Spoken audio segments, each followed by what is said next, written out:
And welcome back to another episode of the Young Dad Podcast. Whether you're outside grilling, mowing the lawn, changing dirty diapers, or maybe you finally got a moment to sit back, relax, and listen to your favorite podcast, whatever you're doing, wherever you're at, thank you for listening. I'm your host, Jay, and today I have a remarkable guest who's been making a significant impact on fatherhood and family life across the globe. Yes, the globe. Joining us is Chris, a dedicated father of two girls who strives every day to regain control of his kingdom, a challenge many of us can relate to. Chris is the co-founder of the Fathering Together, an organization with a vision to create an equitable world where dads are active and engaged in their families and communities. Their mission is to transform dads into positive change agents through communities of support and accountability, providing space for vulnerability and working towards equitable practices. With over 25 years of experience in college administration and student affairs, Chris brings a wealth of knowledge in education, communication, and leadership. He's currently the director of graduate programs at the University of Michigan in Flint, and is deeply involved in digital media writing and networking with other fathers and writers who share experiences and insights on parenting. Today, we'll be discussing the visions and missions of Fathering Together, exploring how dads can become more active and engaged in their families, and diving into practical ways to foster inclusivity and equity at home and beyond. So grab a seat, get comfy, have your snack, have your juice box, and let's welcome Chris to the show. Chris, welcome. Hey, thanks, Jay. Really appreciate being here today. I'm super excited to have you. Did I miss anything in your intro? Did I kind of hit all the key points? No, you definitely hit all the key points. I was listening to all that and being like, oh my gosh, dang, you're kind of giving my life story here. So, no, it's a lot of fun being a part of the fatherhood kind of genre for quite a long time and in trying to work with a lot of dads over the years. And it's definitely been a passion project for me as my girls have grown up. So it's my pleasure being here and talking to your audience. I'm excited to have you. So, how did Fathering Together all come? I guess, how did Fathering Together come together? How did it start? How Yeah, did this whole thing? definitely. It's an interesting story because when my youngest daughter was about to be born back in 2007, I decided that I wanted to start a blog. I wanted to start writing about fatherhood. And at that point, back in those days, there wasn't a lot of dads that were doing it.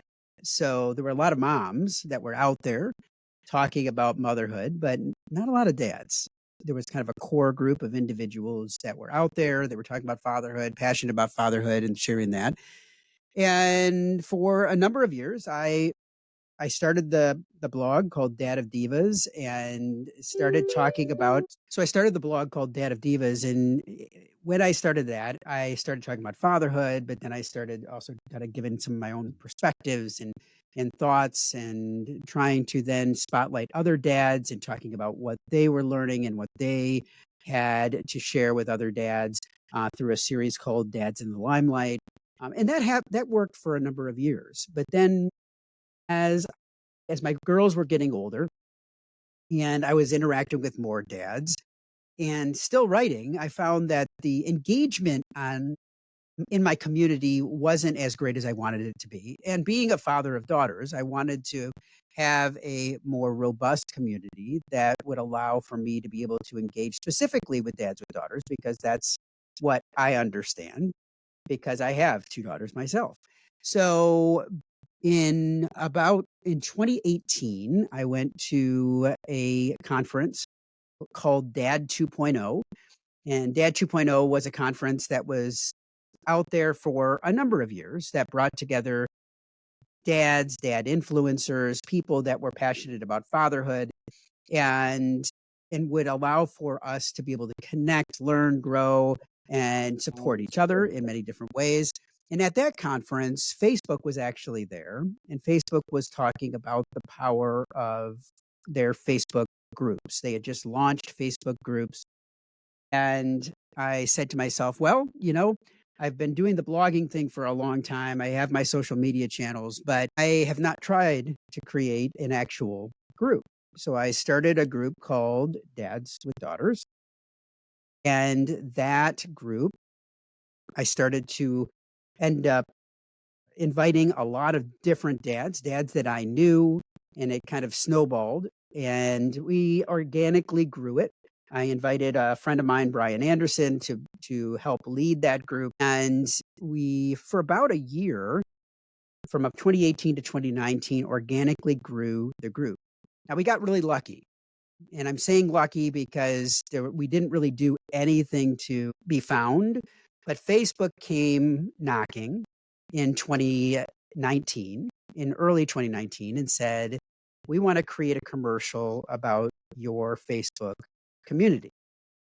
And to be honest, we thought that it was spam. We thought it was like that Nigerian prince that wanted to give me millions of dollars. And you know, and at first we both ignored the emails that we were getting because we thought, oh, this is fake, this isn't real. But then we got additional emails, and they were like, no, we actually are working for Facebook, and we want to make a commercial about your group. And we kept seeing these other commercials that were coming out through this campaign called More Together. And Facebook had created these commercials back in 2019 as a way to encourage people to come together in groups through their Facebook groups that were available. Long story short, we went to, actually Brian and I went to New York. We brought our kids with us. We were part of the filming of a commercial for the community, and they launched a Facebook community, or a Facebook More Together campaign ad in May of 2019. The commercial launched with the beginning of the baseball season, or right after the beginning of the baseball season. And to be honest, I saw it pretty much everywhere. It was out. It was in movie theaters. It was on TV. It was on the first NFL game of the season. I mean, it was all over the place, and I kept seeing it when I was out and about, and it worked. We went from about 10,000 members to close to 100,000 members at the end of the campaign, and now we're about at 130,000 members worldwide. Now, like I said, we got lucky. Now, in that growth, Brian and I had to have a lot of conversations about what we wanted to do with this platform, and we decided we wanted to expand it to foster more communities, more communication, more growth for fathers, and to be able to support all fathers, not just fathers with daughters, but all fathers. And with that, we decided to start a nonprofit called Fathering Together. And in 2019, in fall of 2019, we started the nonprofit Fathering Together. We got our 501c3 status in August of 2020, and the rest is history. Since then, we've been, working with dads all over the world. We've created educational content. We've got a ton of different opportunities for dads to come together, either in person or online. Last fall, a national group called City Dads joined Fathering Together. And City Dads is in about 45 different cities around the US. And it promotes opportunities for dads to come together in person.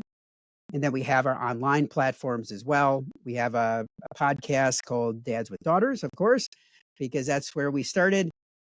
And we have over 250 episodes in that because we've been doing that. I've been the host of that podcast since 2020 as well. So, we have a lot of different ways to be able to engage dads and try to help dads in many different ways.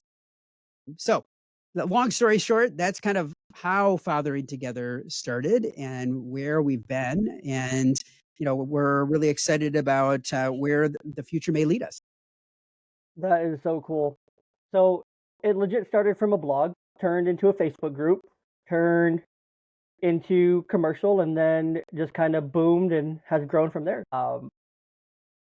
And just survived the test of time, really. So that's really cool, and it's such a cool story because it goes to show.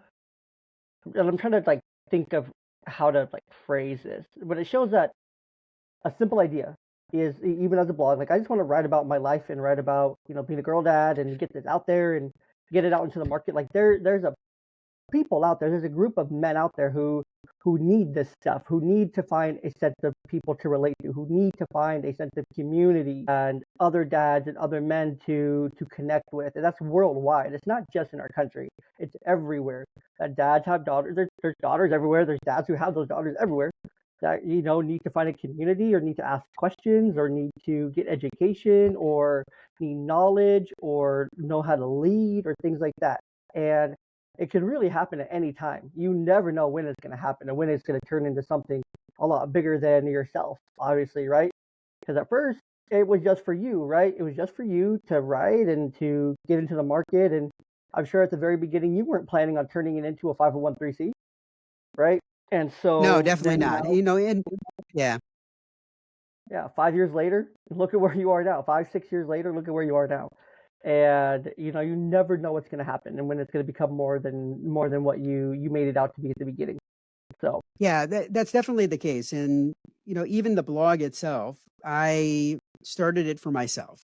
Now, I will say, I mean, whenever you go into these passion projects, it takes a lot of time and it takes a lot of effort. And you have to be careful that when you're doing these type of things, even when you do a podcast like you're doing, Jay, that it takes a lot of time. Not only is it even with this podcast, you and I are sitting down, we're talking for 30, 40, an hour, whatever it may be.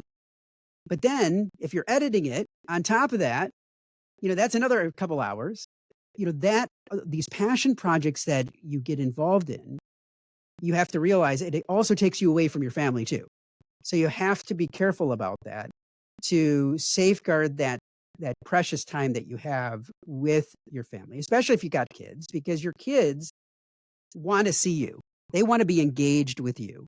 And you've got to make sure that if you've got these passion projects, whether it's something like this, like we're doing right now, or if it's something else that you're passionate about and that you're involved in or that you do every week and you want to do, well, if you're going to do that, just realize you're taking that time away from your family. And you're going to have to either rebuild that time or just realize you're losing that time. And the time that you have with your kids is fleeting. I know that. I mean, my kids, I've got a kid in college and I've got a kid banging on the door of college. And once they're gone, yeah, we've got an empty nest. And it's, people when I was young always said, oh, the time goes by really fast. The time goes by really fast. The time goes by really fast. mhm. And especially once your kids get into school and they start getting involved in things, the time flies. So even if it feels like it's just dragging right now, you're sitting at home and you're just like, oh my gosh, wouldn't it be better if the kid was in school? Wouldn't it be better if they did this? Wouldn't it be better when? Live in the moment, because once they move out of the house, the dynamic does change. Doesn't mean that it's not still a good relationship, because you're working through those years prior to that to build that strong relationship. But it's different. And, your kid's probably not going to be cuddling up with you the same way that they cuddle up with you when they're 5. Mhm. So you have to realize that there's these ebb and flow in your relationship, but you have to put the time in to build that solid relationship with your kids so that when they get older, they do want to hang out or they do want to talk to you. They do want to come back and engage with you to be able to stay connected in that way. And just for the listener, don't hear what we're not saying. Hear that what we're saying is don't start a podcast if as a passion project. I promise you, it takes a lot of time, and there's a lot of time on the back end too that you don't realize until you realize it, and until done it for a while, you kind of get and you find the tools and find the things that work for you and things like that to make it way easier. So it's not as much as that time suck, but I promise you, you do not want to start it out as a podcast. Find another way to channel that creative energy and that passion out there, that creative energy that you have. Find another way to channel that, please. I'm just asking from a podcaster who's done this for 200 plus hours of just time and overtime and whatnot. So podcasting a lot of time. But you're 100% right on the time, right? There's this, I don't remember the exact numbers and breakdown, but it ends up about being about 80 to 90% of the time we're ever going to spend with our children are between the ages of 0 and 18. Like 80, 90% of the time we're going to spend with them in their lives is between 0 and 18. The other 10 to 20% is going to come then after they're 18. So you are in the golden hour right now, right? You are in that best chunk of time to spend that quality time with them. And you can't let passion projects, like I've had to learn that throughout the years of podcasting. I'm going into my third year, working on getting to my 3 year mark here sometime next year or this year, honestly, because when this is going to come out, it'll be this year. Recording last year, but in this year. And when, anyways, it's something I've learned over time. Like, okay, I have to do less days.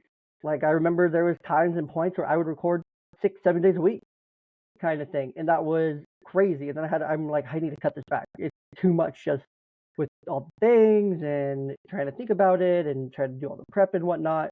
To where now it's 4 days a week, kind of thing. It's like 4 hours total of recording a week, and so then my prep is a lot less. I have an AI that I've trained to do all my prep notes and to work it for me, and then it'll spit me out the notes. And I can edit them how I want to, but then that's automated. My social media posts are mostly automated to where I, take a couple hours, and maybe not a couple hours, but an hour or two, and yeah, a couple hours, and I'll automate them and post them and schedule them, and they'll be good to go, kind of thing. And I just do all that stuff. So I try to find all the ways to automate to make it easier. So then there's less. It takes one chunk of time, and then the rest is free time to do other things. Spend with my family, spend with my kids, spend with my wife, things like that.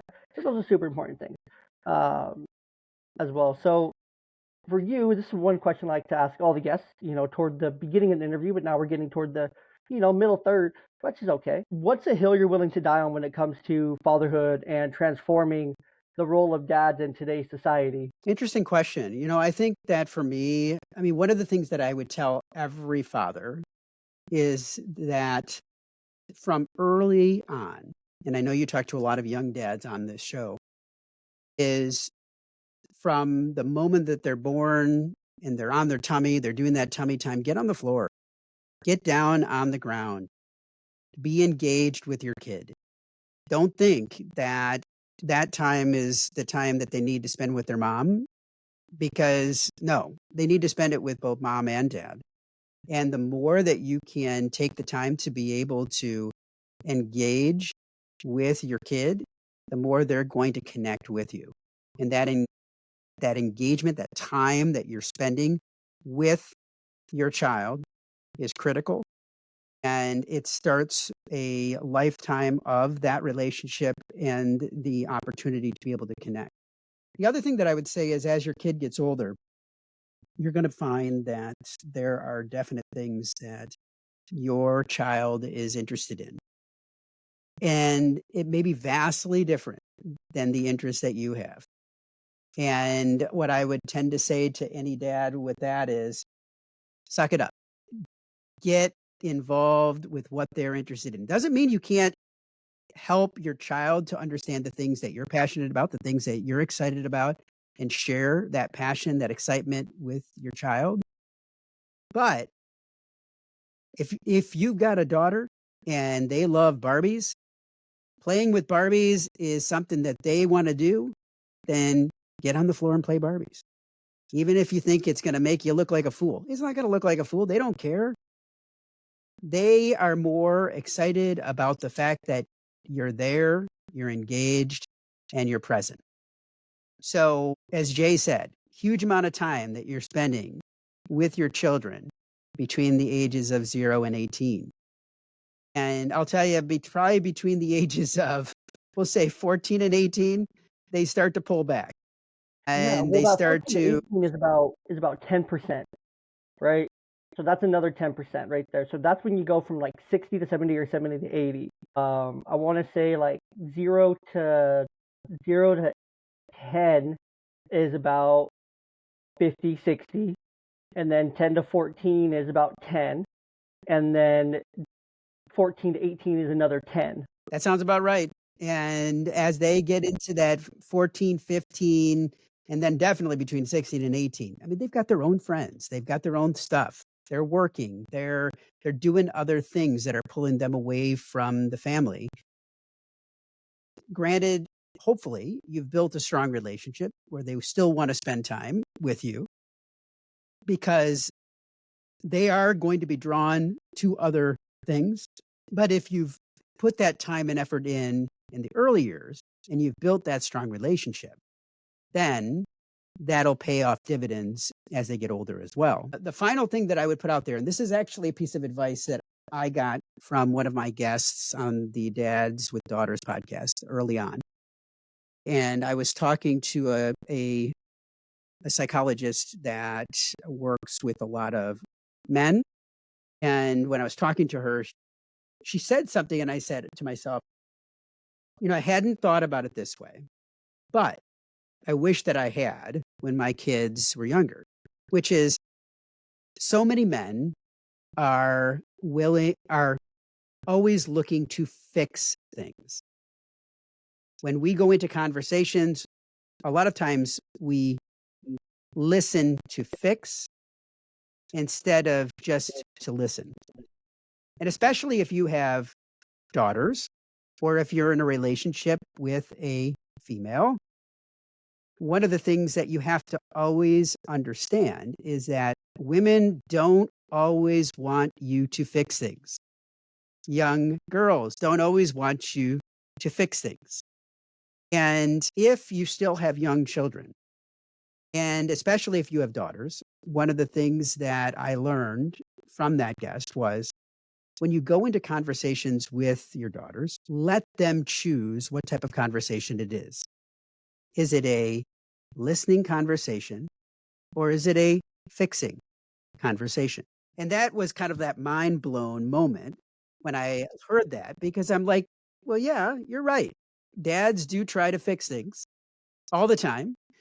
And if you think about it, even in any relationship that you have, if you're constantly going in with the lens of, I'm coming in to be that fixer, that shining knight riding in to do what I can to fix the situation, that's not what everybody wants. Many times they just want you to listen and hear what is going on. And maybe that will lead to some solutions, but maybe not. But that's another piece that I would throw out there, especially if you've got daughters and something that you can start from very early on is turn it around so that you give your daughter the opportunity to be able to take control of that. And if you're young and in a relationship with a female, try it with your spouse or girlfriend or whatever else and see if that pays some dividends for you as well. As I know that I've had issues with that where I go in even with conversations with my wife of almost 27 years that we will go into conversations and I'm like, I can do this. And she's like, no. I don't need you to, I'm not asking for that. I'm not asking for that. And so even though I've learned it, I'm still learning because I still mess up. Yeah, no, there's so many great things to hit on there, and so I'm going to try to hit on them all. Being engaged early on is so important. Being engaged with your kids when they're babies, building those bonds when they're babies, when they're little, when they're toddlers, right? Like I found such a big change to when my daughter started, kind of walking and talking and crawling and whatnot, to where the engagement with me went way up. That's kind of when dad becomes way more fun and engaging to them versus mom, because dad is the one that's like fun and energetic and throwing them around and tossing them around and rolling on the ground with them and getting crazy with them and hyping them up and things like that. That's such an important time. But doing those things is so important. And then on top of that, to layer it with as they get older, you have to get into the things that they're into. Will they be into some of the same stuff as you? Yes, they will. Is there a possibility that they're not? Yes, absolutely there is.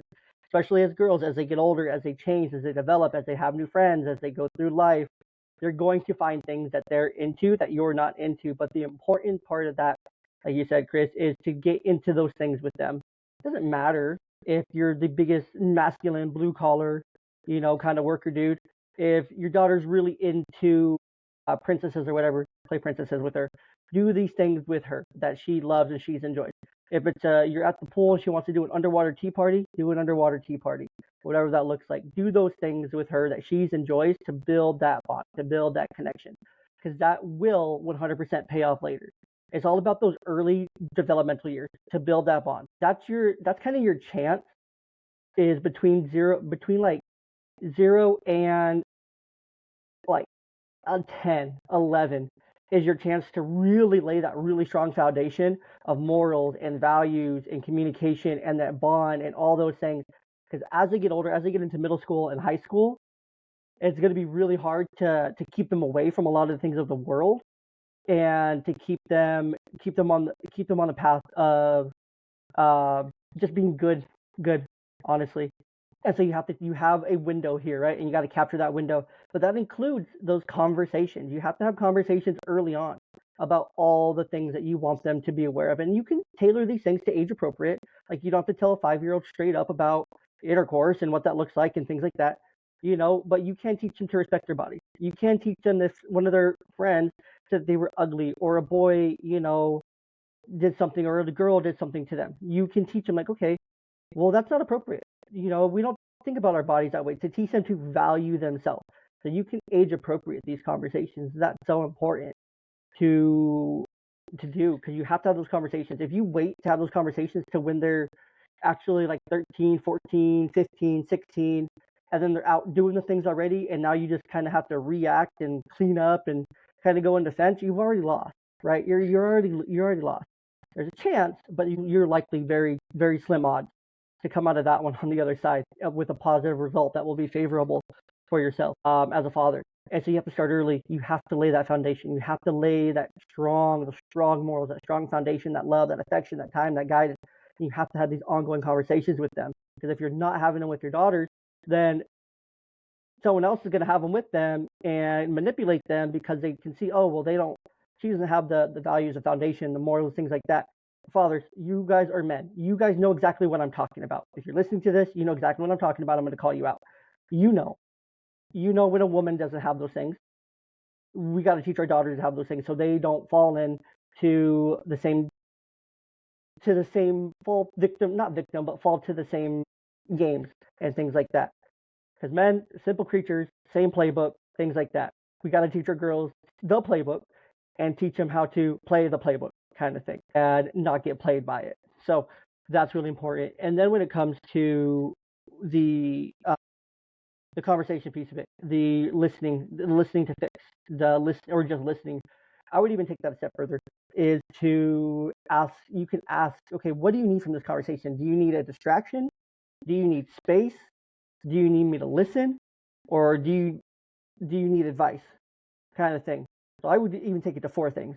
Do you need space? Do you need a distraction? Do you need me to listen, or are you wanting advice to come from this conversation? Because then you're kind of scratching that itch in your brain. Okay, this is how I fix this by doing this. If it's a distraction, great, go to ice cream. If it's some space, great, leave you alone, enjoy your space. Or even you can take that a step further, Dad, with your significant other or with your daughter. If they need space, hey, run her a bath. Do something kind for her to give her some space, but to give her a relaxing space to mellow out, to enjoy, kind of thing. Make that space really a positive, relaxing space to do that for her. If it's just to listen, well, get comfy. You're in for it at that point. And then if it's advice, make sure you listen. Make sure you give the right advice. Really listen, because there's something really powerful about that listening. To when it can really transform yourself as a dad. Because then if you can really, really tune in and you can really hone in on what she's saying, then you can give the right advice, but you can also kind of get that deeper inspiration as you're listening to be able to communicate what she truly needs in that moment. So if you're just giving blanket advice, that's not going to help. But if you can give tailored advice, relate it back to yourself, that personal experience that you've gone through in your life, back to your daughter, that's going to be really powerful and lead to some positive, powerful change. That's what I think about all that. One thing that I'll just throw out there, and earlier you talked about the fact of starting to talk to your kids about the birds and the bees, right? And about and the age appropriateness of that. And just one resource that I'll throw out to you, and it's a friend of mine that has been doing this type of work for many, many years. Her name is Amy Lang, and Amy has a site called Birds and Bees and Kids, and it's a simple website. It's just birds and bees and kids, all spelled out.com. And she offers parents simple and effective tips and tools to start the sex talk with your kids at the appropriate time. So she has a ton of resources. She's got a podcast. She's got a ton of stuff that's out there to help people to be able to start having these conversations. Because if you start having those conversations early, and as Jey said, talk at the appropriate time about the appropriate things and be honest with them throughout their lives about the things that they need to be thinking about. It's not going to be this, oh, I'm going to middle school one day and poof, I've got this class that I have to attend. And ooh, it's kind of gross because I'm having to learn about all this stuff that I've never heard about before. Whereas Mhm. if you talk about body parts the way that we talk about body parts, if you talk about, if you start introducing things at age appropriate times, then they're going to understand their bodies, they're going to understand relationships, they're going to understand a lot more. The one other thing that I'll throw out there too, and it goes into some of what you were talking about, and it's kind of another hill that I stand on, and that I would encourage all dads to think about, which is, and it's sometimes a triggering word, but the word is vulnerable. And no matter who you are as a male, it is so important for you to find ways to show vulnerability. Show vulnerability to your kids, to significant others, to other men, and be able to be open and honest with them. Too often, men bottle things up. We think we have to push through, we have to man up, we've got to basically roll up our sleeves and just figure it out. And what I've come to find in working in the fatherhood space and working with dads from all over the world is that we are much stronger together than we are apart. And if you're willing to ask for help, people are going to be willing to help you. Now, I'll be honest, there are Facebook communities that if you show that vulnerability and you put it out there, that you might get mocked, you might get shamed. That's not my group. I mean, if somebody does that in our group, they get booted because it's not cool, it's not okay, and we want to support all dads. But it's important to find a tribe, it's important to find a community and a place where you feel comfortable enough to be able to ask for help. Sometimes you're not going to have that comfort talking to your neighbor that has kids. Now, if you can get there, that's amazing. Mhm. If you can sit out on your front porch and talk to your neighbor about the issues you're having potty training your daughter or your son, and they're talking about, "Hey, I did that, and here's something I tried, or here's something that worked for me," or "Man, I was there," and just being able to connect in that way, those connections are good for your mental health. They're good for your overall sanity, but also they're going to help you to be a better father as well. Yeah. No, and the birds and the bees was kind of the only example I could think of in the moment. I don't know why that was the only one, but it can also be applied to politics, to faith, to all these different things. There's another great resource that I'll throw out here that I found recently. It's called textpledge.us, textpledge.us, and there's 12 pledges on there. 12? She have 12 pledges on there, but it's all, and she has materials, coloring books for each of these pledges that you can go through with your child, and you can go through at their age appropriate level to have these conversations and to talk about the different things in the pledges there. And it's a really, really cool conversation there that we had. Her name's Naomi. Episode will be out probably just right before, a week or so before ours comes out, Chris. So really cool there to listen to that when it eventually comes out. But techpledge.us, another really, really cool resource for people to go and check out for those to have those conversations. That vulnerability that you talked about is so important because vulnerability leads to you finding community, right? And then once you find a community that you're vulnerable with, then you find people who are willing to hold you, like actually hold you accountable, but in a very loving and supportive way. Because you can tell someone to hold you accountable all day long. I can tell Chris, hold me accountable for this. Okay, okay, and that accountability is going to be very shallow. It's going to be very surface level.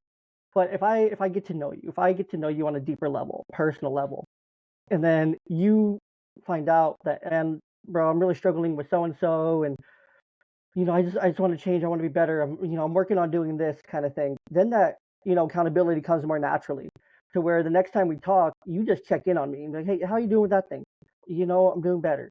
I'm improving here. Oh, while between the time last time we talked and whatnot, I listened to this great podcast called the Young Dad Podcast, and I listened to this Dad and Daughters podcast too.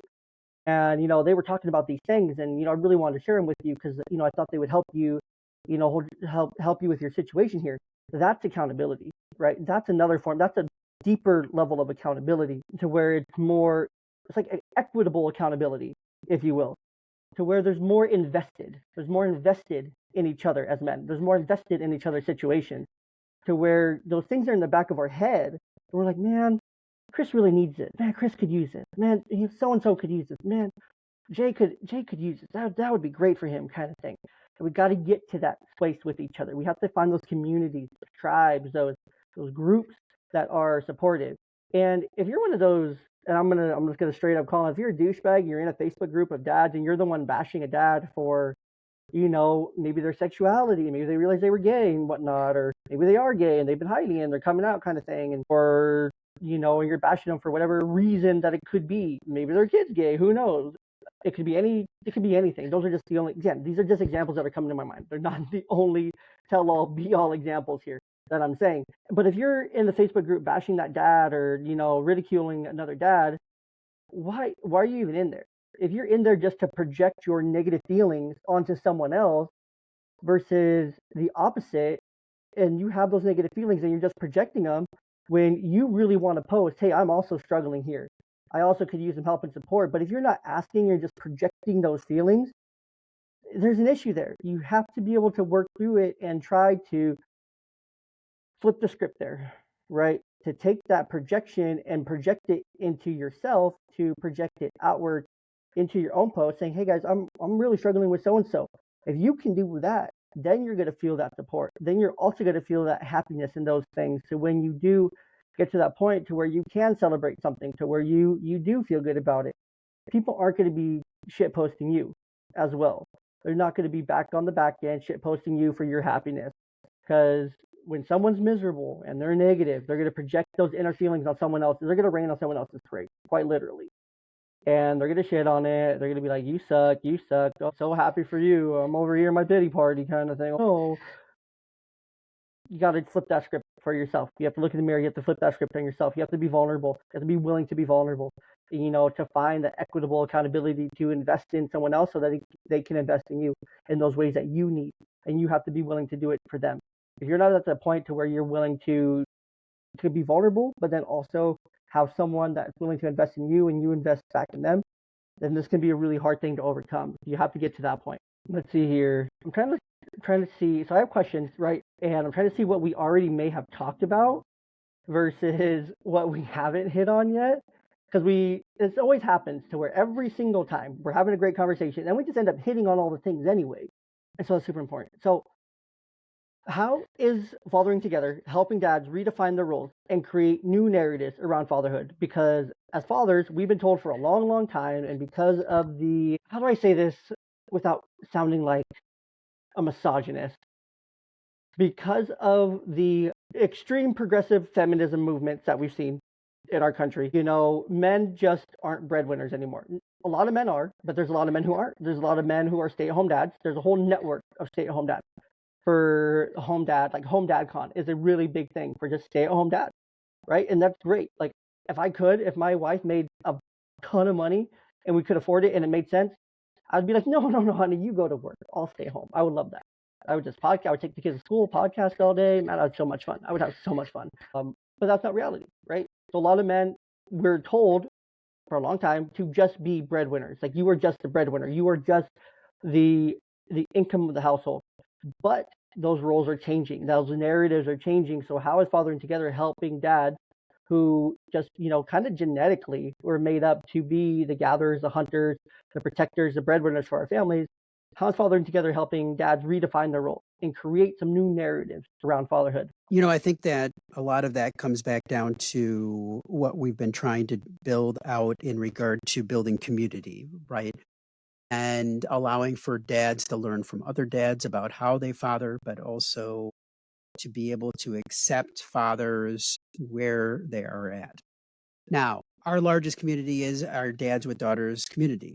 And, it is important in our community to make sure that men are not denigrating women, they're not putting them down, that we're lifting them up because we're raising daughters, right? Hmm. So it's important for us that that is one of our key tenets, that you're not going to come in, even if you're going through a divorce and you're upset about that and you're having a lot of challenges with that, that's not the place to go to talk negatively about the mother of your kid.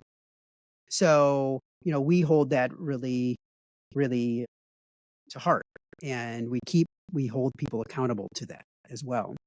Now, on top of that though, I think that it is important to understand that fathers are doing fatherhood in different ways, and that we understand that, and that we don't continue to maintain an idea of what fatherhood is and say that this is the only way that you can or should be seen as a father. Because like you said, there are stay-at-home dads, there are dads that are working full time outside of the house that don't get to see their kids much, but then they come back and they're totally engaged when they're there. Yeah, you have dads that are part-time dads, so they've got shared custody. I mean, there's lots of different examples of Hmm. how fatherhood comes across. And in the end, I personally believe that we have to be willing to allow for that that that difference to exist, because you know what? There's not one right way to father. And the way that you father your kids is going to be different than the way that I father my kids, and that's okay. That comes into the way that we were raised, that comes into the way that we were that we've learned along the way, the other mentors or role models that we have looked at to say, "Hey, they're doing it right." Because there's no manual we get when our child is born that says, "Here's the way to be the best father you can be." There's a lot of books, but Hmm. the book doesn't mean that it's the right way to do it. So a lot of what we learn is from trial and error and from watching other people, and then adjusting what we're seeing into something that works within our own familial context.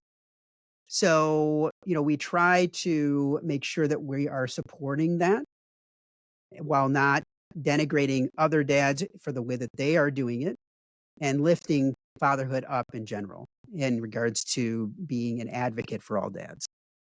I love that. I love that. And that's so important, right? Like, don't there's a way to communicate these things that you're going through. There's a way to get it out. You have to find that way to get it out, but you also have to be supportive of other people, right? And be supportive of what they're going through. So I'm going to transition us here. The very end here, I like to do just a couple fun questions and then one final question here. So one of the fun questions here is you mentioned striving every day to regain control of your kingdom with two daughters at home and a wife. So probably not going that well. But what's a humorous or memorable moment where your kid reminded you who's really in charge? One example of that, I was just thinking of the fact that I was at a store when my oldest was young, and I had taken her to a store, and we went inside the store and she just had a meltdown. I mean, talk about embarrassing. All of us have had those experiences where your child is just kind of losing control, and you've got people kind of staring at you like, why can't you control this, ball of energy or whatever Hmm. is happening? And I mean, that alone just showed me, oh crud. You're the adult and you've got to maintain your cool because, you don't want to lose your cool with your kid. But at the same time, you have to take back control of that situation as much as you can. I mean, in that situation alone, the best course of action that I could take at the time was removing us from the situation Mhm. and being like, okay, yeah, we needed to get some stuff done, but we're not getting it done because we've got to exit this store right now. And you're not getting what you wanted. I'm not getting what I wanted. None of us are going to be happy, but this is not going well and it's not going to get any better. So we left the store, and in the end it turned out it was fine. But again, just an example of sometimes, you definitely lose control when you have young kids, and you have to try to take back control as much as you can. But at the same time, try to keep your cool because losing your cool never Not goes well. And you have to always be willing to later come back and apologize for losing your cool because that's not the example you want to show to your kids either. Yeah, no, 100%. If you could organize a meetup with any three dads, living or historical or fiction, to share a dinner with, who would they be? Hmm. Living or dead? Okay. I think that for me, I would love to talk to Obama. Being a father of two daughters when he was in office, I think that would be cool just to talk to him. I have wanted to talk on my podcast for years to Dax Shepard because I love what he's doing for with his kids, and I love the way that he is able to show his true self through the podcast that he does. You said four, Three. three, and let's see, one other. Who else? I think I would go back to. I've done some genealogy, and um, I would love to talk to my great great grandfather who came over from Italy, and he died way before I was born. But he had a number of daughters, and I would love to talk to him and kind of just learn from him and see what he did, when he was raising his kids, and how that might differ or be similar to kind of the experience that I've had as a father. I love that. I would probably go like someone like present. I would probably go. I think he's just a really interesting dude who is just very interesting in a lot of different ways for a lot of different reasons. But I would probably say Elon Musk. I'd want at the table because he's like 12 kids, right? So many kids. They're named after like codes and stuff. And he's such an interesting person in general. Think about him what you want, but he's Tesla and robots and everything, engineering and SpaceX and all the things and rockets that are launch pads that are catching robots and stuff. Like, I would want to just be at the table with him for a meal. I think that would be so cool. Second, I would probably do what would I do? I had it here. Oh, I would probably do the character Uncle Phil from Fresh Prince of Bel Air. I think that would be really cool. And I would also do my great great grandfather. His name was Jey Young. He was actually the founder of the Chicago Defender, Chicago Tribune, whatever it is now, sports page back during early early days when it was founded, so like 1930s, 1940s. And he was dubbed the dean of the Negro Leagues. He would follow Negro athletes, Negro Leagues baseball, and just other African American athletes throughout that time period to when they weren't getting much coverage at all, and give them the coverage that they deserved. And I would just love to have him at the table just to talk to him and learn his story more. I really want to hear more about his Jackie Robinson story because there's a story with him and Jackie Robinson from my great aunt that without Faye, Jackie Robinson would have quit baseball before he got to be Jackie Robinson and before he broke the color barrier. So that's really cool too. There's a whole story there from my great aunt that's in kind of our family lore there. So very last final question here, real quick to wrap us up. We only got a couple minutes here, but if you could offer one piece of advice to young dads who are aged like 18, 22, just starting out their fatherhood journey, what's one piece of advice that you would offer them? I think it's the one that I gave a little bit earlier, which is get on the floor, get down at your kid's level. And if that means you're going to embarrass yourself, if that means you're going to have to do things that you're not comfortable doing or that you don't feel is manly enough, get over yourself and get down there, because that time is fleeting, and it's so important to make that engagement or have that engagement with your kids as soon as you can and as much as you can. I love that. I think that's going to be our title of the episode, Get on the Floor. That'll get some people curious. But Chris, thank you so much for being with me today, for sharing your experiences and the incredible work you're doing with Fathering Together. It's been a really fun, enlightening conversation with you today, and I know our listeners have gained valuable insights into how they can become more engaged and impactful as fathers, and more impactful fathers in general. For those interested in learning more about Fathering Together or connecting with Chris, we'll include those links in the show notes as per usual. So thank you all for tuning in to the Young Dad Podcast. Until next time, remember that being a dad is more than a title. It's an opportunity to make a lasting difference in your family's life and the world around you. Bye bye bye bye. Take care.